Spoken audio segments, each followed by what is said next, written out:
Under the blistering heat of a merciless noon, the town square held its cruel ritual. The auction block was nothing more than a raised plank of wood, but to those who stood on it, bound and shamed, it might as well have been the gallows. Two girls, barely 18, were thrust forward with their wrists raw from rope. One had hair like spilled wheat, eyes defiant though her lips trembled. The other kept her gaze low, dark curls matted with dust, her shoulders hunched as if already bracing for blows. The men gathered there hollered and laughed, drunk on the power of seeing innocence sold. The preacher, gray-bearded and weary, muttered a verse no one listened to: "Defend the weak and the fatherless, uphold the cause of the poor and the oppressed." His voice was swallowed by the jeers.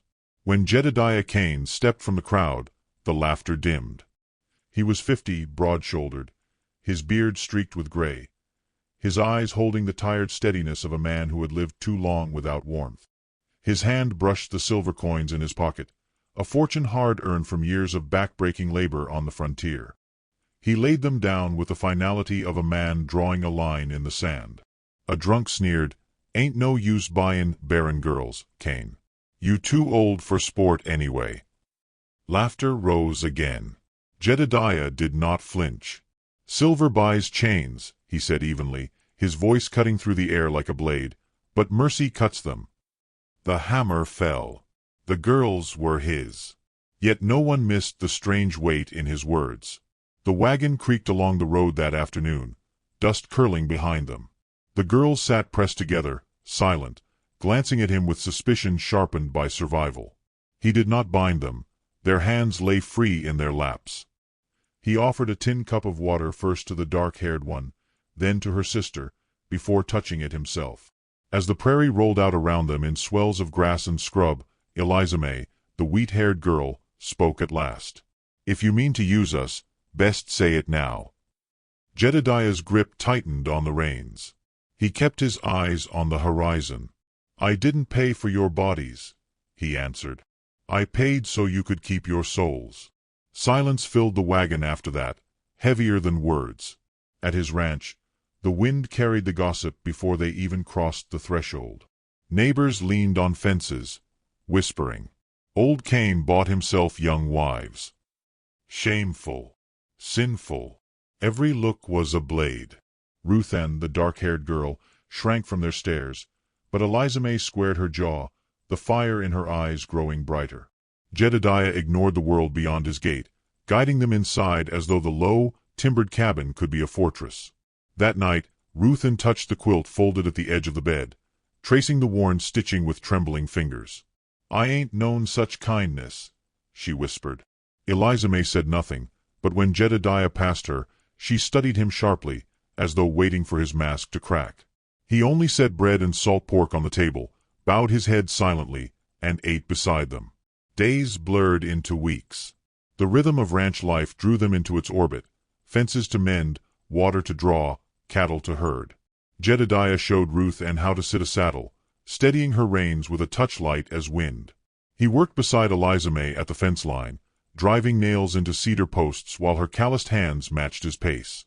At night, they ate by lamplight, and sometimes laughter slipped through unguarded lips. But the world outside did not forget.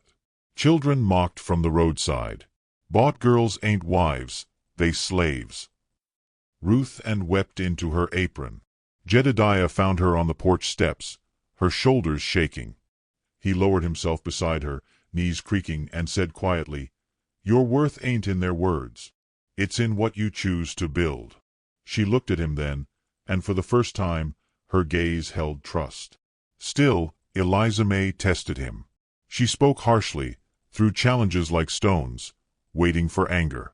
But Jedediah answered with silence, or a patient gesture, the way he'd pour her the last of the coffee, or mend her torn hem without a word. Slowly, her edge dulled into something more fragile. The preacher came one Sunday, heavy with warning. "Appearances matter, Kane. Folks think you've taken what should not be yours." Jedediah answered with a line a Muslim trapper once shared long ago by firelight, "The best of men are those most beneficial to others." He left the preacher speechless. Then came the night. No storm, no rain, only the clear cry of crickets and a sky bruised with stars. Jedediah sat on the porch, a pipe forgotten in his hands. The door creaked. Eliza May stood there, her breath shallow, her courage raw. Behind her, Ruth Ann's figure lingered, eyes glistening in the lamplight. They had spoken together, decided together. No man forced them, no chain bound them. Their choice was to stay, forever. What followed was not passion in the crude sense whispered by the town, but something gentler, a weaving of broken threads into cloth strong enough to warm them all. In the days that followed, the house felt less like a place of strangers and more like a home stitched with quiet gestures. Then the gossip turned darker. One evening as Jedediah rode back from town, the sheriff intercepted him. "Word is you ain't no savior, Cain. Folks reckon you stole them girls from their kin. Said their uncle's been lookin' for 'em." Jedediah froze. He had heard no kin spoken of at auction. The sheriff leaned close. "Man's ridin' here by dawn. Claims they were promised to him by contract. If that's true, you'll swing for thief of flesh." When Jedediah returned home, dread rode with him. He found Eliza May sharpening a kitchen knife, Ruth Ann kneeling by the hearth. He told them what he'd heard. Their faces turned pale as moonlight.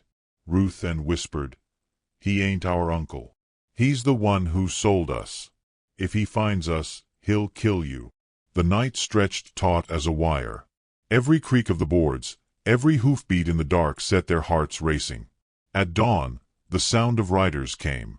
A figure dismounted, broad and cruel-eyed, with men at his back.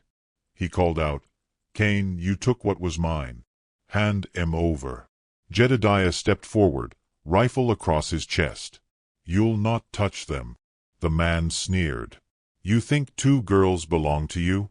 They'll come back, one way or another." Eliza May's voice rang out, sharp as a whip. "We don't belong to you. We belong to no man but ourselves." The standoff cracked into violence. Shots thundered, dust flying. Jedediah fought like a man with nothing to lose, Ruth Ann dragging cartridges to him, Eliza May firing from the porch with steady hands. When the smoke cleared, the men scattered, their leader wounded and cursing. The law, drawn by gunfire, arrived not to arrest Cain, but to witness the truth the girls had chosen. Weeks later, gossip shifted again, hushed now, tinged with awe.